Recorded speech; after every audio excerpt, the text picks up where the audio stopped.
जय राधा माधवा जय कुंज विहारी जय राधा माधवा जय कुंज विहारी जय गोपी जन वल्लभा जय गिरिवरधारी जय गोपी जन वल्लभा जय गिरिवरधारी यशोदनंदन व्रज जनरंजन यशोदनंदन व्रज जनरंजन यमुनतीरावनचारी जय कुंज विहारी जय राधा माधवा जय कुंज विहारी जय राधा माधवा जय कुंज विहारी हरे कृष्णा कृष्ण कृष्णा हरे हरे हरे राम राम राम हरे हरे हरे कृष्णा कृष्ण कृष्णा हरे हरे हरे राम राम राम हरे हरे हरे कृष्णा कृष्ण कृष्णा हरे हरे हरे राम राम राम हरे हरे ओम नमो भगवते वासुदेवाय ओम नमो भगवते वासुदेवाय ओम नमो भगवते वासुदेवाय नारायणं नमस्कृत्य नरं चैव नरोत्तमं देवीं सरस्वतीं व्यासं ततो जयमुदीरयेत् हे कृष्णा करुणा सिन्धो दीनबन्धो जगत्पते गोपेश गोपिका कान्त राधा कान्त नमोस्तुते तप्त कांचन गौरांगी राधे वृंदावनेश्वरी वृषभानुसुते देवी प्रणमामि हरिप्रिये जय श्री कृष्ण चैतन्य प्रभु नित्यानंद श्री अद्वैत गदाधर श्रीवासादि गौर भक्त वृंद हरे कृष्णा कृष्ण कृष्णा हरे हरे हरे राम राम राम हरे हरे हरे कृष्णा कृष्ण कृष्णा हरे हरे हरे राम राम राम हरे हरे हरे कृष्णा कृष्ण कृष्णा हरे हरे हरे राम राम राम हरे हरे हरे कृष्ण എല്ലാ ഭക്ത ജനങ്ങൾക്കും എൻ്റെ വിനീത പ്രണാമം ഇന്ന് നമ്മൾ ഗർഗഭാഗവതത്തിലെ അവസാനത്തെ ഖണ്ഡത്തിലെ 18ാമത്തെ അധ്യായമാണ് നോക്കുന്നത് ഹരേ കൃഷ്ണ ഇതിനു മുമ്പ് എവിടെ വരെ നമ്മൾ പറഞ്ഞ ഓർമ്മയുണ്ടോ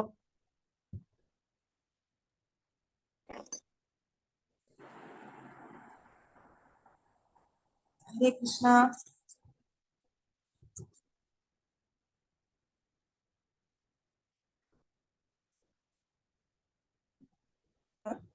ഹരേ കൃഷ്ണ ഭാഗവതത്തിൽ ഏത് സ്കന്ധമാണ് ഇപ്പം എടുക്കാൻ പോന്നെ മാതാജി ഭാഗവതം അല്ല ഗർഗസംഹിത എന്ന് പറയുന്നത് ഗർഗസംഹിത പറയുന്ന പുസ്തകം എനിക്കില്ല ആരുടെയും കയ്യിലില്ല മാതാജി ക്ലാസ് കേട്ട് എഴുതിയെടുത്താ മതി മാതാജി മധുസ്മതിപുരിയെ കുറിച്ച് ഇന്ദ്രനീലന്റെ രാജ്യം എന്നൊക്കെ പറഞ്ഞുള്ള മോളെ പഠിപ്പിച്ച മഹിഷ്മതിപുരി ഒക്കെ കഴിഞ്ഞു മാതാജി അത് കഴിഞ്ഞിട്ട് നമ്മൾ അവസാനം ഒരു സ്ത്രീകൾ ഭരിക്കുന്ന രാജ്യത്തെ പറ്റിയാണ് നമ്മൾ പറഞ്ഞത് ആ രാജ്യത്തിലെ റാണിയായിട്ടിരിക്കുന്നത് സ്വരൂപ എന്ന് പറയുന്ന ഒരു റാണിയാണ് ഇരിക്കുന്നത്. നമ്മൾ പറഞ്ഞായിരുന്നു ഉടനെ അനിരുദ്ധനാണെങ്കിൽ അവസാനം സ്ത്രീകളുമായിട്ട് യുദ്ധം ചെയ്യത്തില്ല എന്ന് അവരുടെ അടുത്ത് പറഞ്ഞപ്പോഴത്തേക്കും ആ അനിരുദ്ധൻ പറയുന്ന കേട്ടപ്പോഴത്തേക്കും ഈ റാണിക്ക് പൂർവ്വജന്മത്തെ പറ്റി സ്മൃതി ഉണ്ടാവുകയും ബ്രഹ്മാവ് തന്നെ വന്ന് അടുത്ത ജന്മത്തില് വിവാഹം കഴിക്കാം എന്ന് വരം കൊടുക്കുകയും ചെയ്തു. അങ്ങനെ അനിരുദ്ധനാണ് ബ്രഹ്മാവിന്റെ അംശമായിട്ട് വന്നിരിക്കുന്നത്. അതുകൊണ്ട് അവസാനം അനിരുദ്ധൻ വിവാഹം കഴിക്കാം എന്ന് പറഞ്ഞ് ഈ റാണിയുടെ അടുത്ത് ദ്വാരകയിലോട്ട് പോകുന്നത് വരെയാണ് നമ്മൾ പറഞ്ഞത്. അടുത്തതും ഇതുപോലെ ആ അശ്വമേധ യജ്ഞം നടത്തിക്കൊണ്ടിരിക്കുകയാണ്. അശ്വം ഓരോ സ്ഥലത്ത് പോകും. പശുവല്ല, കുതിര ഓരോ രാജ്യവും പോവും, ഓരോ സ്ഥലത്ത് പോകും. അപ്പൊ അതിനനുസരിച്ച് അവിടെ ഉള്ള രാജാക്കന്മാർ ഇതിനെ പിടിച്ചു കെട്ടും. എന്നിട്ട് അനിരുദ്ധനൊക്കെ പോയി അവരെ ജയിക്കും. അതാണ് നടന്നുകൊണ്ടിരിക്കുന്നത്. ഇപ്പം 4-5 ദേശത്ത് പോയി അവിടെ യുദ്ധം ഉണ്ടാക്കി തിരിച്ച് ഈ കുതിരയെ രക്ഷിച്ചോണ്ട് വന്നു. ഇനി അടുത്തത് ഈ കുതിര എവിടെ പോന്നു? അപ്പോ ഗർഗ മഹർഷിയാണ് ഇത് പറയുന്നത്. ഗർഗ മഹർഷി പറയാണ്, ആരുടെ അടുത്താണ് പറയുന്നത് ഇത്? ഏത് രാജാവിന്റെ അടുത്താണ് ഗർഗ മഹർഷി സംസാരിക്കുന്നത്?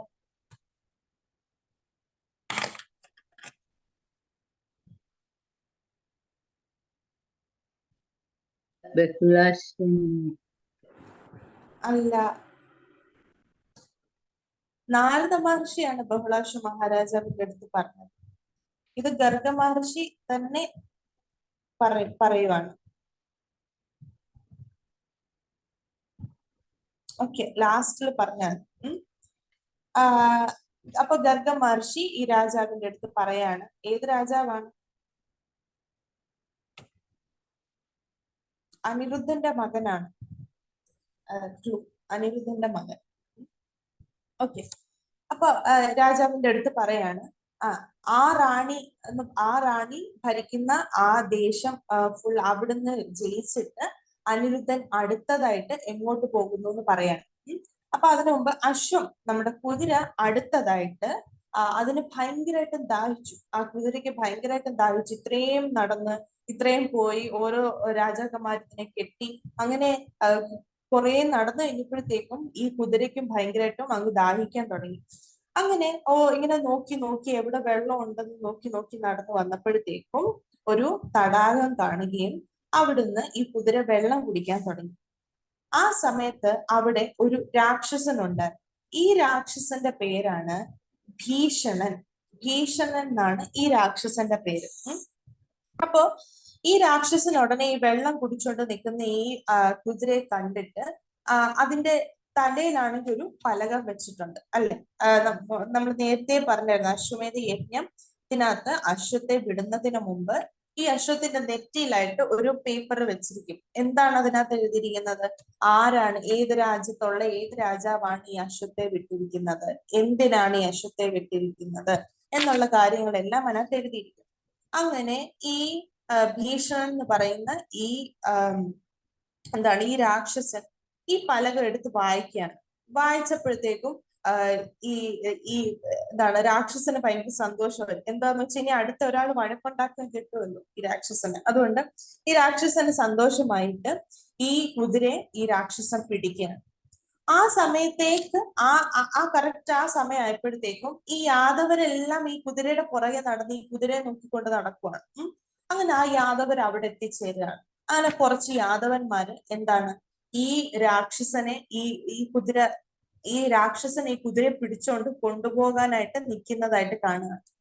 അപ്പൊ ഉടനെ തന്നെ ഈ യാദവന്മാര് ഈ രാക്ഷസന്റെ അടുത്ത് സംസാരിക്കാൻ തുടങ്ങുകയാണ്. അവിടെ വെക്കൂന്ന് പറയാനായിട്ട്, അതിനെ എടുത്തോണ്ട് പോവല്ലെന്ന് പറയാനായിട്ട് ഈ യാദവന്മാര് ഈ രാക്ഷസന്റെ അടുത്ത് സംസാരിക്കുകയാണ്. എന്തു സംസാരിച്ചെന്ന് വെച്ചാൽ, എടാ നീ ആരാണ് ഈ നമുക്ക് അപ്പൊ നമ്മൾ എന്താണെങ്കിലും ആദ്യം ചോദിക്കുന്നത് ആരാണെന്ന് നമുക്കറിയാം, ഇത് കാണുന്നു.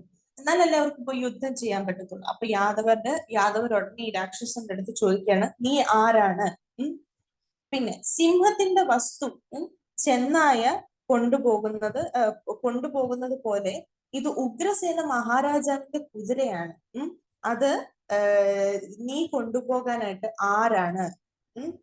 ഇത് ഉഗ്രസേന മഹാരാജാവ് ഒരു സിംഹത്തിന്റെ വസ്തുവാണ്. അത് ഈ ചെന്നായെ പോലുള്ള നീ ഇത് എടുത്തോണ്ട് പോകാൻ നീ ആരാണ് എന്ന് ചോദിക്കാം. എന്നിട്ട് അപ്പോഴത്തേക്കും ഇതിനെ കൊണ്ടുപോകാനായിട്ട് നിൽക്കുക. അപ്പോഴത്തേക്ക് യാദവന്മാര് പറയാണ്, നിക്കും ഞങ്ങളോടൊപ്പം ധൈര്യപൂർവമായിട്ട് യുദ്ധം ചെയ്ത് ഇതിനെ എടുക്കാൻ നോക്കൂ, അല്ലാതെ ചുമ്മാ തട്ടിക്കൊണ്ട് പോകാതെ. ഞങ്ങൾ ഉറപ്പായിട്ടും ആ കുതിരയെ നിന്റെ കയ്യിൽ നിന്ന് മോചിപ്പിക്കുകയും ചെയ്യും, നീ യുദ്ധക്കളത്തില് വധിക്കപ്പെടുകയും ചെയ്യും. അതുകൊണ്ട് ഇതിനെ യുദ്ധം ചെയ്ത് ഞങ്ങളുടെ അടുത്ത് യുദ്ധം ചെയ്ത് ഈ കുതിര എടുത്തോണ്ട് പോകാൻ ശ്രമിക്കൂ.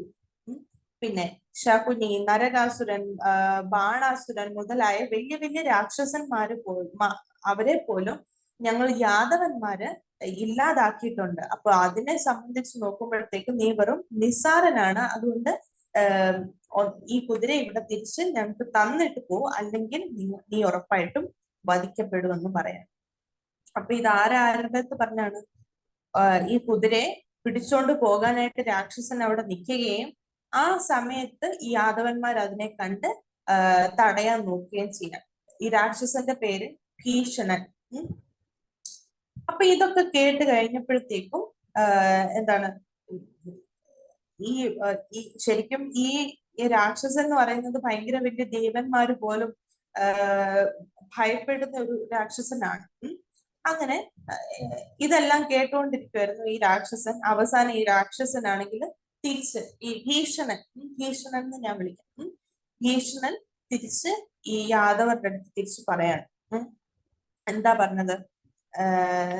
നിങ്ങൾക്ക് എന്നെ നേരിടാനൊക്കെ കഴിയുമോ? നിങ്ങൾക്ക് എന്നെ നേരിടാമോ? മനുഷ്യർ എന്റെ ഭക്ഷണമാണ്. നിങ്ങൾ ഈ രാക്ഷസന് മുമ്പിൽ എന്ത് പുരുഷാർത്ഥം കാണിക്കാനാണ് നിങ്ങൾ ഇവിടെ വന്ന് നിൽക്കുന്നത്? നേരത്തെ ഈ നമ്മൾ നേരത്തെ എന്താണ് നടത്തിയത്? രാജസൂയ യജ്ഞം നടത്തിയില്ലായിരുന്നു ഉഗ്രസേന മഹാരാജാവ്? ആ രാജസൂയ യജ്ഞം നടത്തിയപ്പോ അതിനകത്ത് ഈ രാക്ഷസനെ കുറിച്ച് നമ്മൾ ഇതുവരെ പറഞ്ഞിട്ടില്ല. എന്തുകൊണ്ടെന്ന് വെച്ചാൽ ഈ രാക്ഷസൻ തന്നെ പറയുന്നുണ്ട്, നേരത്തെ വിശ്വജിത് യജ്ഞം നടത്തുന്ന സമയത്ത് ഞാൻ ഈ രാക്ഷസന്മാരെ കൊണ്ടുവരാൻ വേണ്ടി ലങ്കയിലേക്ക് പോയ സമയത്തായിരുന്നു ഈ വിശ്വജിത് യജ്ഞം അല്ലെങ്കിൽ രാജസൂയ യജ്ഞം നടന്നത്. പിന്നെ ഞാൻ ലങ്കയിൽ നിന്ന് തിരിച്ചു വന്നപ്പോഴത്തേക്കും ഈ രാജസൂയ യജ്ഞം തീർന്നിരുന്നായിരുന്നു. പക്ഷെ അതുകൊണ്ട് ഇപ്പൊ നിങ്ങൾ പിന്നെ വന്നിരിക്കുകയാണ് അശ്വമേധ യജ്ഞം പറഞ്ഞുകൊണ്ട്. അപ്പൊ എന്തുവാണെങ്കിലും നിങ്ങൾക്ക് ധൈര്യം ഉണ്ടെങ്കിൽ യുദ്ധം ചെയ്ത് കുതിരയെ എടുത്തോണ്ട് പോ എന്ന് പറയണം. അങ്ങനെ എന്നിട്ട് പിന്നെയും പറയുന്നു, ഇവിടെ നിന്ന് 12 യോജന അകലെ സമുദ്രത്തിലാണ് ഞാൻ താമസിക്കുന്നത്. അവിടെ ഉപലങ്ക, ലങ്കയല്ല ഉപലങ്ക എന്നാണ് എന്റെ പട്ടണം. ഉപലങ്ക എന്ന പട്ടണത്തിലാണ് സ്ഥിതി ചെയ്യുന്നത് എന്ന് പറയാം. മനസ്സിലായോ? അപ്പോ ഈ ഭീഷണൻ എന്ന് പറയുന്ന രാക്ഷസനാണ് ഇപ്പൊ ഇത്രയും പറഞ്ഞത്. നിങ്ങൾക്ക് ഒരിക്കലും എന്നെ ജയിക്കാൻ പറ്റത്തില്ല. ഉപലങ്ക എന്ന് പറയുന്ന രാജ്യമാണ് ഞാൻ ഭരിക്കുന്നത്. അവിടെ നിങ്ങൾ വേണമെങ്കിൽ വന്ന് യുദ്ധം ചെയ്യാൻ പറയുക. അപ്പൊ ഇതെല്ലാം പറഞ്ഞു കഴിഞ്ഞപ്പോഴത്തേക്കും അപ്പോഴത്തേക്കും ബാക്കിയുള്ള യാദവന്മാരും അനിരുദ്ധനും സാമ്പനും എല്ലാരും അവിടെ വന്നെത്തി. അപ്പൊ എല്ലാരും ഈ രാക്ഷസനെ കണ്ട് സംസാരിക്കുന്നതെല്ലാം കേട്ടു. അപ്പൊ അവരൊന്നും ചെയ്തില്ല, അവരെല്ലാം കേട്ടോണ്ട് നിന്നു. അതെല്ലാം കഴിഞ്ഞിട്ട് ഈ മുഴുവന്മാർക്കാകെ ഭയങ്കരമായിട്ടും ദുഃഖമായി പോയി. എന്ന് വെച്ചാൽ അവർക്ക് പിടിച്ചു നിർത്താനോ യുദ്ധം ചെയ്യാനോ ഒന്നും പറ്റിയില്ല. ഇനിയും പോയി വേണം അവരത് ചെയ്യാൻ. അതുകൊണ്ട് അവർക്കത് ഭയങ്കര വിഷമമായി പോയി. എന്നിട്ട് ഈ ഭോജരാജാവിന്റെ ഈ കുതിരയെ ഈ രാക്ഷസൻ എങ്ങനെ എടുത്തോണ്ട് പോകാനുള്ള ധൈര്യം കിട്ടി എന്നൊക്കെ അങ്ങോട്ടും ഇങ്ങോട്ടും ഈ യാദവന്മാര് സംസാരിക്കാൻ തുടങ്ങി. ഇനി എങ്ങനെ തിരിച്ചു കിട്ടും? അപ്പോഴത്തേക്കും അനിരുദ്ധൻ അവിടുന്ന് സംസാരിക്കാൻ തുടങ്ങാണ്.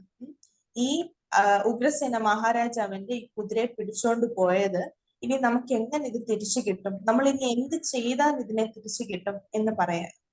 അപ്പൊ ഇതുടനെ കേട്ടപ്പോഴത്തേക്കും സാമ്പൻ അനിരുദ്ധന്റെ അടുത്ത് പറയാണ്, രാജൻ ഞങ്ങളുള്ളപ്പോ എന്തിനാണ് അങ്ങ് വിഷമിക്കുന്നത്? നമുക്ക് നമ്മുടെ കയ്യില് ചിറകുള്ള കുതിരകളുണ്ട്. അല്ലെങ്കിൽ നമുക്ക് ബാണം വെച്ചിട്ട് വലിയൊരു എന്താണ് മതിലല്ല, ഇതുണ്ടല്ലോ, പാലം നിർമ്മിക്കാം, അല്ലെ ബാണം വെച്ച് പാലം നിർമ്മിക്കാം. അല്ലെങ്കിൽ നമ്മുടെ കയ്യില് വിമാനങ്ങളുണ്ട്. അപ്പൊ ഇപ്പോഴല്ല നമുക്ക് വിമാനമുള്ള, പണ്ടും വിമാനങ്ങളുണ്ട്. അതിന് സിമിലർ ആയിട്ടുള്ള, സമാനമായിട്ടുള്ള സാധനങ്ങൾ പണ്ടുള്ള ആൾക്കാർ ഉപയോഗിച്ചിരുന്നു. അല്ലെ നമുക്ക് വിമാനങ്ങളുണ്ട്. അതുകൊണ്ട് അങ്ങ് എന്തിനാണ് വിഷമിക്കുന്നത്? നമുക്ക് ഒന്നെങ്കിൽ ഇതിലേതെങ്കിലും കയറിയിട്ട് നമുക്ക് നേരെ ഈ ഉപലങ്ക എന്ന് പറയുന്ന ആ പട്ടണത്തിൽ പോയിട്ട് നമുക്ക് യുദ്ധം ചെയ്യാം എന്ന് പറയാണ്. എന്നിട്ട് സാമ്പൻ പിന്നെയും പറയാണ്, ഞങ്ങൾ കുതിരയിൽ കയറിക്കോളാം, ഞങ്ങൾ കുതിരയുടെ മണ്ടയ്ക്ക് കയറി ഞങ്ങൾ അവിടോട്ട് എത്തിക്കോളാം.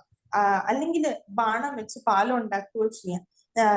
അല്ലെങ്കിൽ ഭഗവാൻ വിഷ്ണു തന്നെ നമുക്ക് തന്നിട്ടുള്ള വിമാനത്തിൽ കയറി അങ്ങ് വന്നോളൂ, നമുക്ക് എന്തുവാന്ന് വെച്ച് ചെയ്യാം എന്ന് പറയാണ്.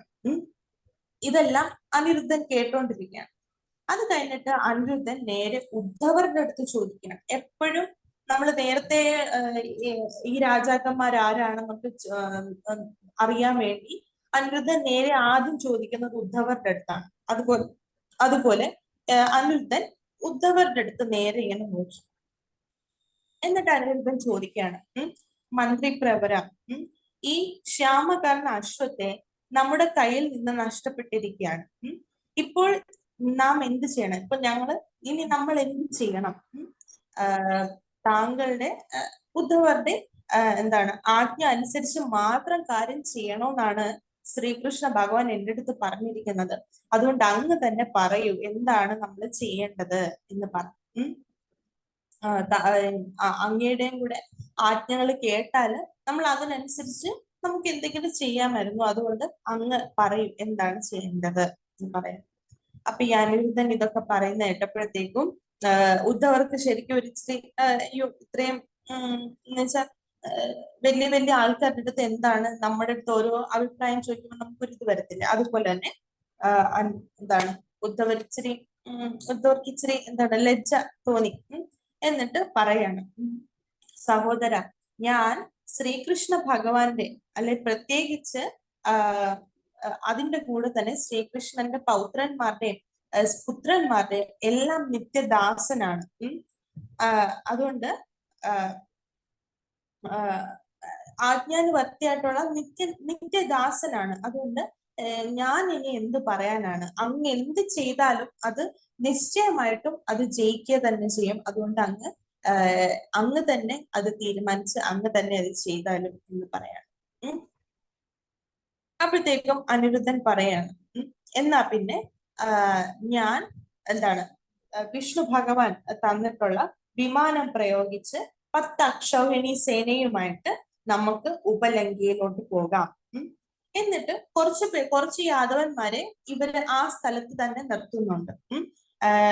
എന്താണ് സാരണൻ, കൃതവർമാവ്, സാത്വികി പുത്രൻ, യുയുധാനൻ, അക്രൂരരോടൊപ്പം അവിടെ തന്നെ നിൽക്കാനും പറഞ്ഞു.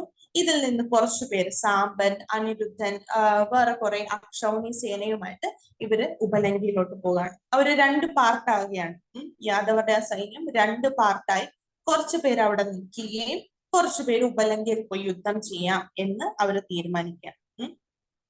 ഇത്രയും പറഞ്ഞതിന് ശേഷം അനിരുദ്ധനും ശ്രീകൃഷ്ണന്റെ 18 പുത്രന്മാരും ബലദേവന്റെ അനുജനായിട്ടുള്ള ഗദനും അവരെല്ലാം കൂടെ യുദ്ധത്തിനായിട്ട് ഉപലങ്കയിലോട്ട് പോവുകയാണ്.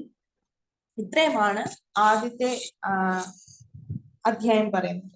അടുത്തത് 18ാമത്തെ അധ്യായമാണ്. ഹരേ കൃഷ്ണ പ്രഭു, സമയമുണ്ടോ?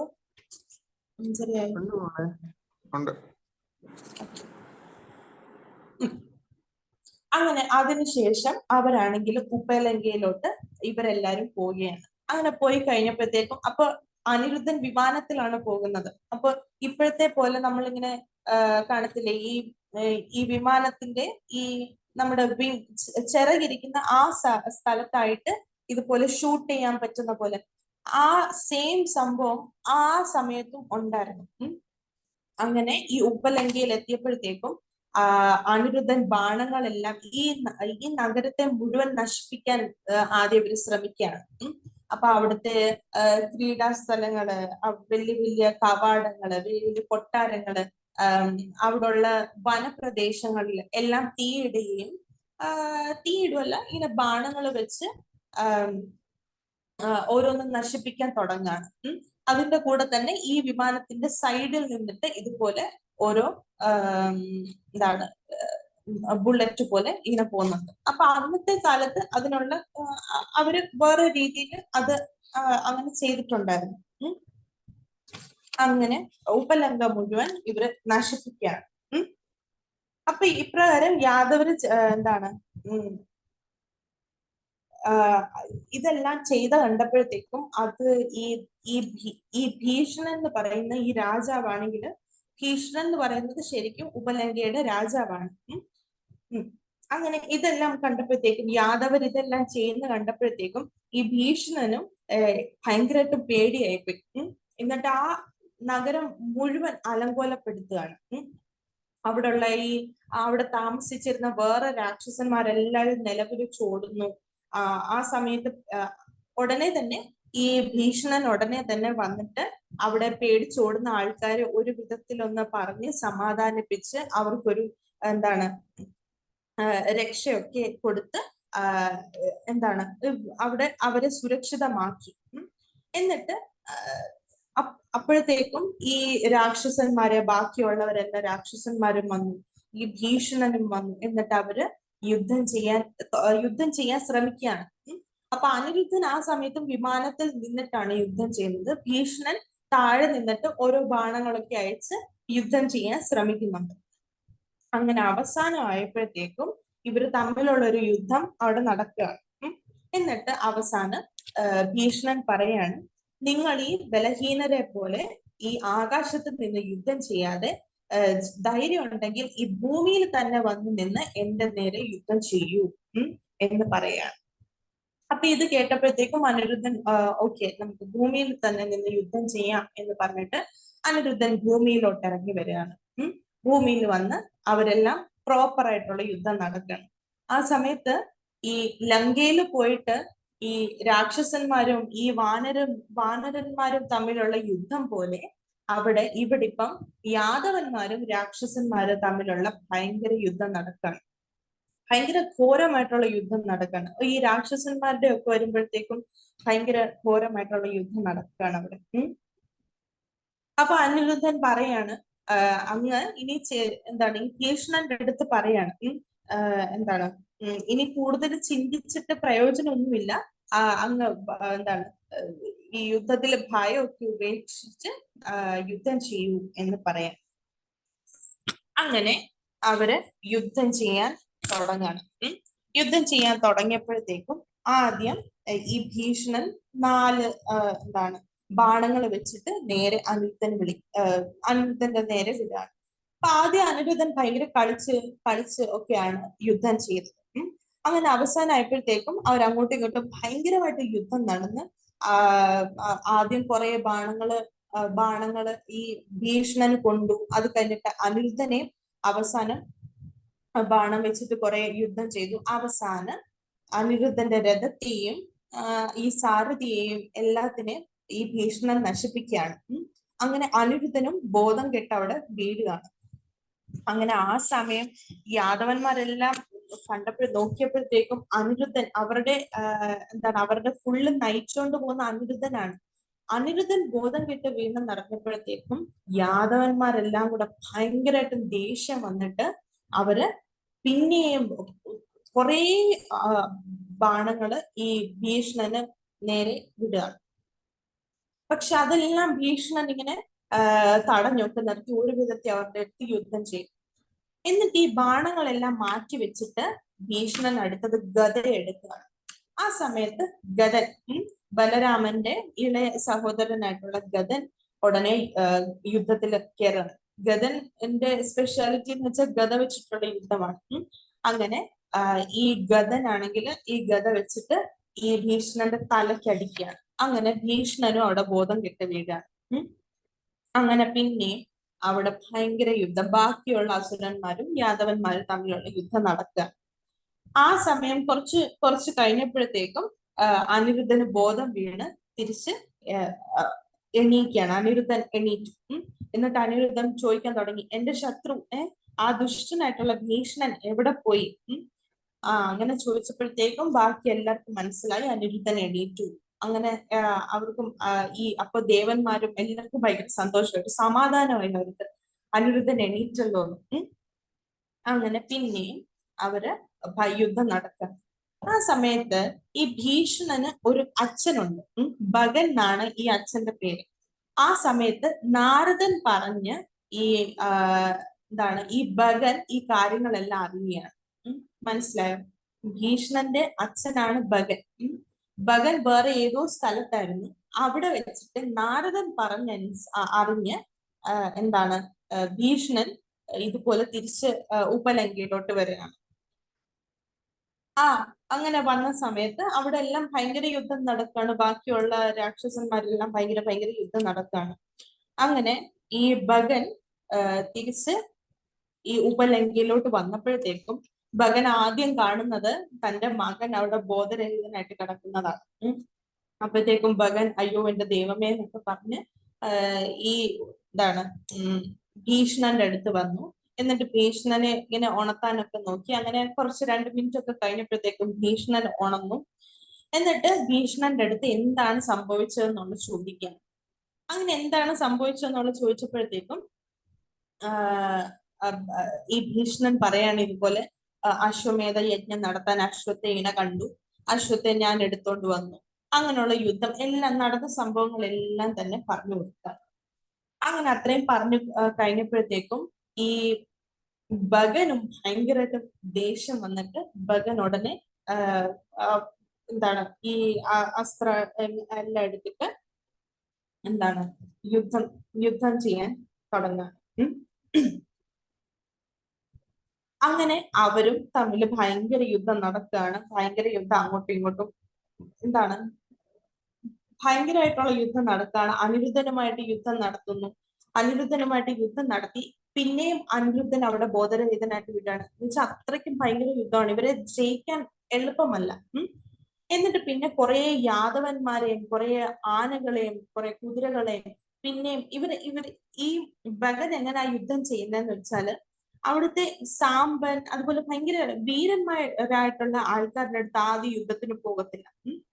ഇതുപോലെ നിസ്സാരമായിട്ട് പെട്ടെന്ന് യുദ്ധം ചെയ്ത് ജയിക്കാൻ പറ്റുന്ന ആൾക്കാരെ പെട്ടെന്ന് ഇവര് കൊല്ലാൻ നോക്കുകയാണ്. അതാണ് ഈ ഭഗൻ അവിടെ ചെയ്തുകൊണ്ടിരുന്നത്. അങ്ങനെ കുറെ യുദ്ധം നടത്തിയപ്പോഴത്തേക്കും ഈ അനിരുദ്ധൻ തന്നെ ചോദിച്ചു, അങ്ങ് എന്തുവാണ് ഈ വീരന്മാരായിട്ടുള്ള ആൾക്കാരെ വിട്ടിട്ട് ബാക്കിയുള്ളവരുടെ അടുത്ത് യുദ്ധം ചെയ്യുന്നത്? ധൈര്യം ഉണ്ടെങ്കിൽ നേരെ വന്ന് ഞങ്ങളുടെ അടുത്ത് യുദ്ധം ചെയ്യൂ എന്ന് പറയാം. അങ്ങനെ ഈ അനിരുദ്ധന്റെ അടുത്ത് യുദ്ധം ചെയ്തു, സാമ്പന്റെ അടുത്ത് യുദ്ധം ചെയ്തു. അങ്ങനെ കുറെ യുദ്ധം ചെയ്ത് അവസാനം അനിരുദ്ധൻ തലക്കടിച്ച് പിന്നെയും ഈ ഭഗൻ ബോധനിലേക്ക് വീഴാണ്. ഉടനെ പിന്നെ നമ്മുടെ ഭീഷണൻ എണീറ്റ് പിന്നെ ഭീഷണൻ യുദ്ധം ചെയ്യുന്നുണ്ട്. അങ്ങനെ അവസാനം എന്താണ് ഈ സാമ്പൻ ഈ ഭീഷണന്റെ അടുത്ത് സംസാരിക്കുന്നുണ്ട്. എന്തോ പറഞ്ഞെന്ന് വെച്ചാ അസുരേന്ദ്ര, നിനക്ക് നന്മ വരട്ടെ. ആരുടെ അടുത്ത് ഇത് പറയുന്നത്? ഭീഷണന്റെ അടുത്താണ് പറയുന്നത്. ഭീഷണന്റെ അടുത്ത് സാമ്പൻ പറയാണ് യുദ്ധം ചെയ്ത് കഴിഞ്ഞു കഴിഞ്ഞപ്പോഴത്തേക്കും തീർന്നില്ല യുദ്ധം, പക്ഷെ അതിന്റെ ഇടയ്ക്കായിട്ട് പറയാണ് എന്താണ് നീ നിന്റെ പട്ടണത്തിൽ പോയി ഉടനെ തന്നെ അനിരുദ്ധന് ആ അശ്വത്തെ തിരിച്ചു കൊടുക്കും. അനിരുദ്ധൻ ശ്രീകൃഷ്ണന്റെ പൗത്രനാണ്. ഈ സാധാരണ ഒരു മനുഷ്യനോ ഒരു ദേവനോ ഒന്നും തന്നെയല്ല. അതുകൊണ്ട് ശ്രീകൃഷ്ണന്റെ പൗത്രൻ തന്നെയാണ്.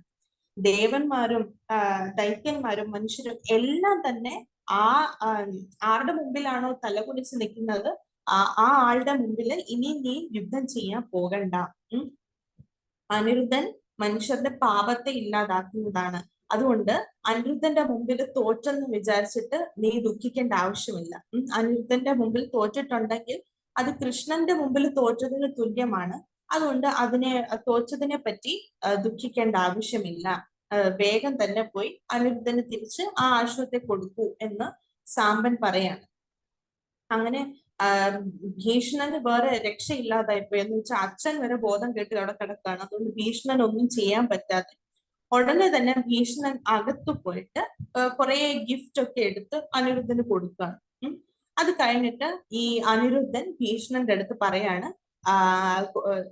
എന്താണ്, അങ്ങ് കുതിരയെ തിരിച്ചു തരാൻ പറയാണ്. എന്നിട്ട് ഞങ്ങളുടെ കൂടെ ചേർന്ന് ബാക്കി ഇനി അടുത്ത അശ്വമേധം എന്താണ് പൂർത്തീകരിക്കാൻ ഞങ്ങളുടെ കൂടെ ചേരാൻ പറയാണ്. അപ്പൊ ഭീഷ്മൻ ഇത് കേട്ടപ്പോഴത്തേക്കും ഭീഷ്മൻ ആദ്യം കുറച്ചു നേരം ചിന്തിച്ചു. എന്നിട്ട് അനിരുദ്ധന്റെ അടുത്ത് പറയാണ്, എന്റെ അച്ഛൻ എപ്പോഴാണോ ബോധം വരുന്നത് ആ സമയത്ത് ഞാൻ അച്ഛന്റെ അടുത്ത് ചോദിച്ചിട്ട് ഞാൻ ചെയ്യാം എന്ന് പറയാം. അപ്പൊ അതെല്ലാം കേട്ടപ്പോഴത്തേക്കും അനിരുദ്ധൻ പറഞ്ഞു, ഓക്കെ എന്നാ പിന്നെ ശരി, ഞങ്ങൾ എന്നാ ഇപ്പൊ പോവുകയാണ് എന്ന് പറഞ്ഞിട്ട് അനിരുദ്ധൻ എന്ത് ചെയ്യാണ്, വിമാനത്തിൽ കയറി തിരിച്ച് നേരത്തെ അവരെവിടായിരുന്നു അങ്ങോട്ട് തിരിച്ചു പോവുകയാണ്. അപ്പൊ അത്രയുമാണ് ഇതിനകത്ത് പറയുന്നത്. ഇനി അടുത്ത ശനിയാഴ്ച പറയാം. ഹരേ കൃഷ്ണ.